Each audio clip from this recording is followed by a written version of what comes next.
Hello, I'm Defunct Politics, and this is going to be my first video on YouTube.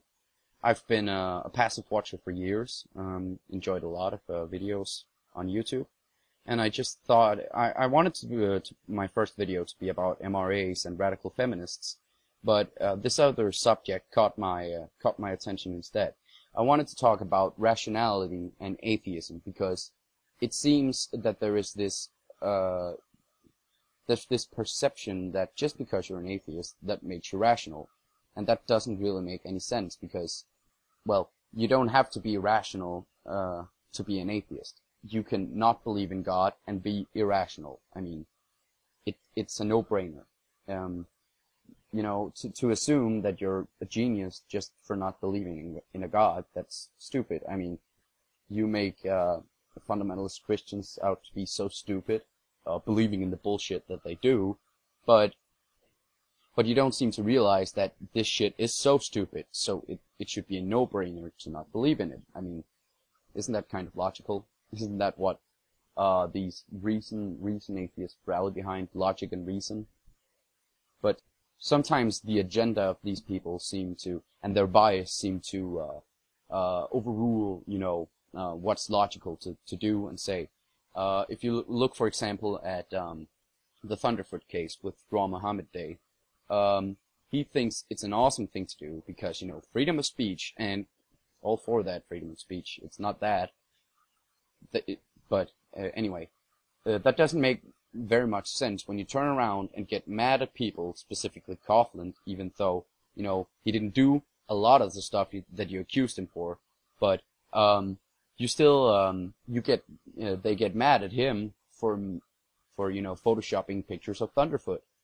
I don't get it. Are you supposed to protect freedom of speech or not? You can't really protect freedom of speech on one thing, and say that you should be able to say anything with freedom of speech and then go around and be angry at people for using their freedom of speech, just like you said they could. So that's something that I've been thinking about a lot lately.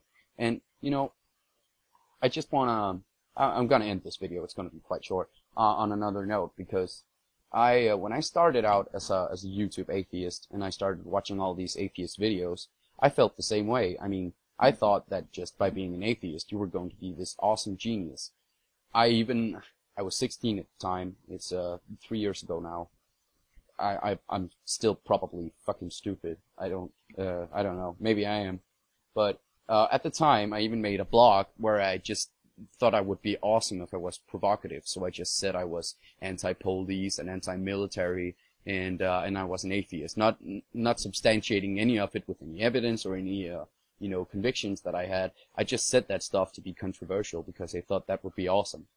So, I've been there myself, and you know, I think it's easy to get in the mindset that these so-called rational atheists are in, because as soon as you take the stance of you know, atheism always being right and religion always being wrong, that makes everything so much easier when you're debating.